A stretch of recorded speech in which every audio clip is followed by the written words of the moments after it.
Bonjour les amis, bonjour à tous, comment ça va? Ici au mois d'octobre au jardin, est-ce que votre moral est super bon? Eh les amis, on a pratiquement fini la première semaine d'octobre et on a beaucoup de chaleur encore qui arrive pendant quelques jours. On va friser ici dans le nord ici plus de 20 degrés.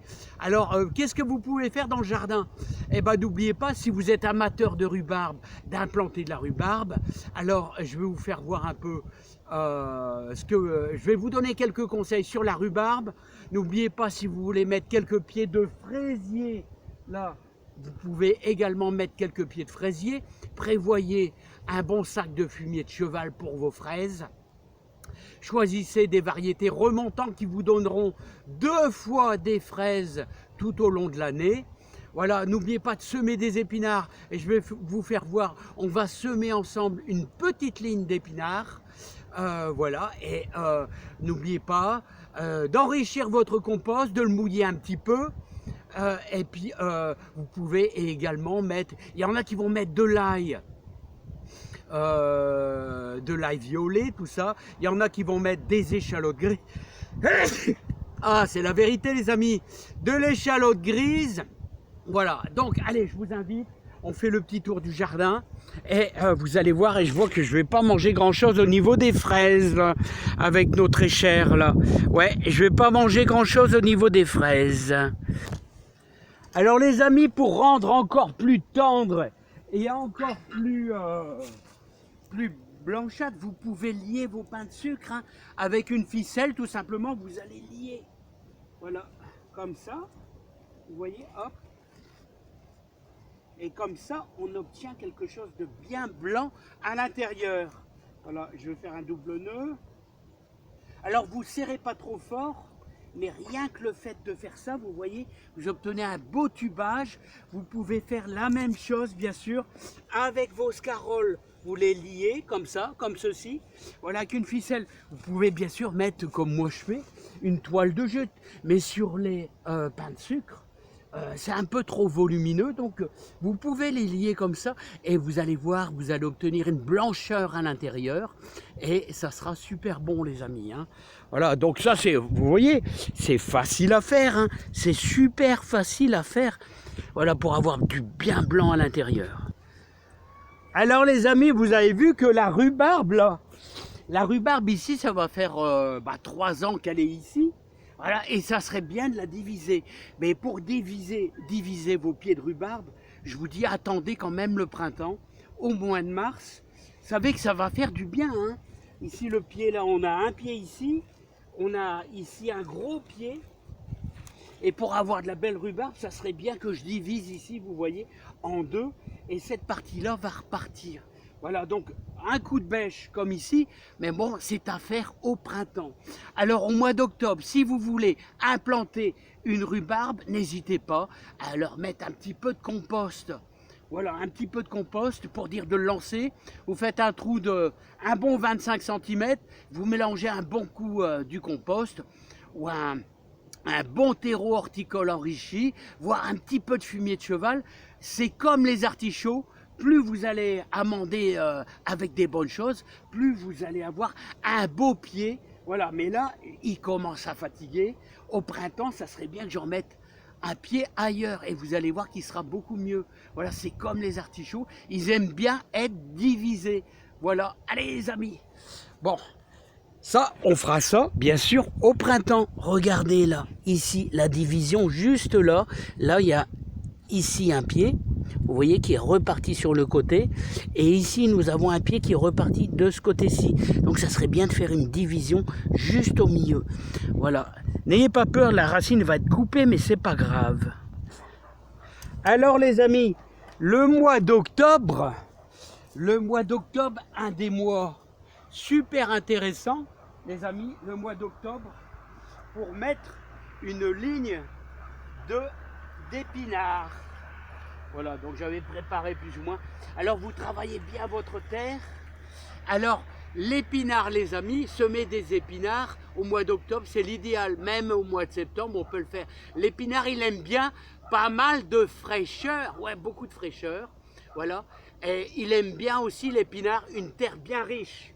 Donc, les amis, tout simplement, ce qu'on va faire, c'est à l'endroit où on va semer nos épinards, vous voyez, hop, on va y mettre un peu de compost. Voilà. Voilà, un peu de compost, tout simplement. Voilà, je vais retirer cette petite racine. Voilà. Voilà.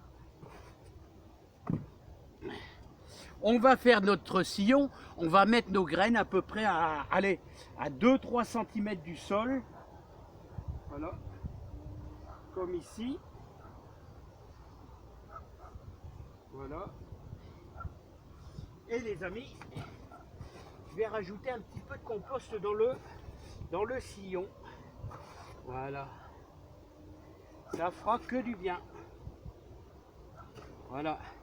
Un petit peu de compost dans le fond. Voilà. Et maintenant, je vous propose tout simplement, on va mettre un petit peu d'eau. Voilà. Hop. Voilà. Et on va semer nos graines d'épinards. On va mettre entre chaque graine plus ou moins 2 ou 3 cm. Voilà. Là, je le fais assez vite, les amis. Voilà. Voilà.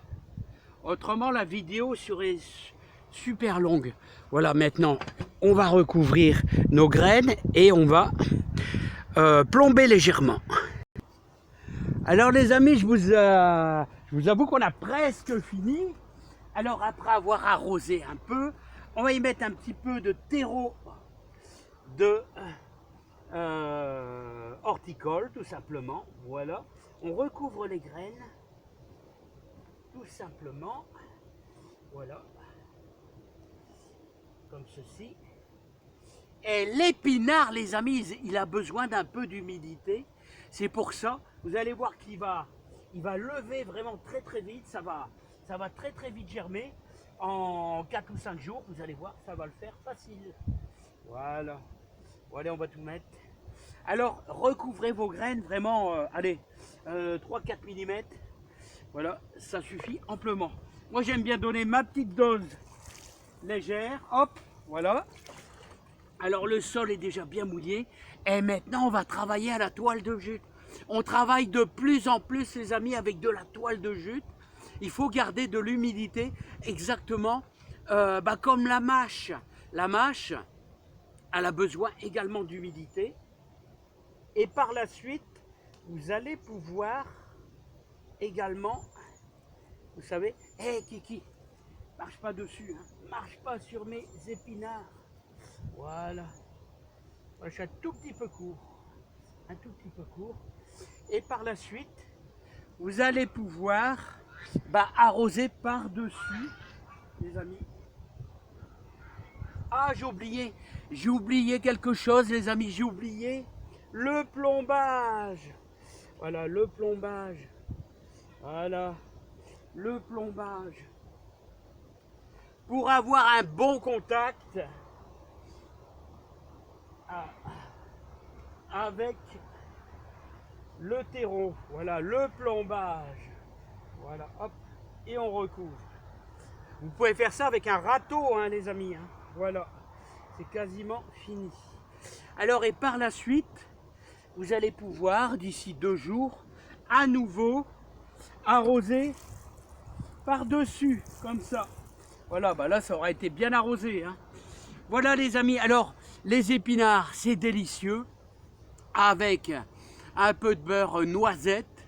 Vous allez vous régaler, les amis. Hein. Donc, n'oubliez pas, vous pouvez semer également une petite ligne de radis. Alors, implanter des fraisiers, comme je vous dis, mettre un pied de rhubarbe. Voilà, il y a plein d'autres choses que vous pouvez faire. Repiquer des salades, comme j'ai fait. Alors là, j'ai fait un semis, là, les amis.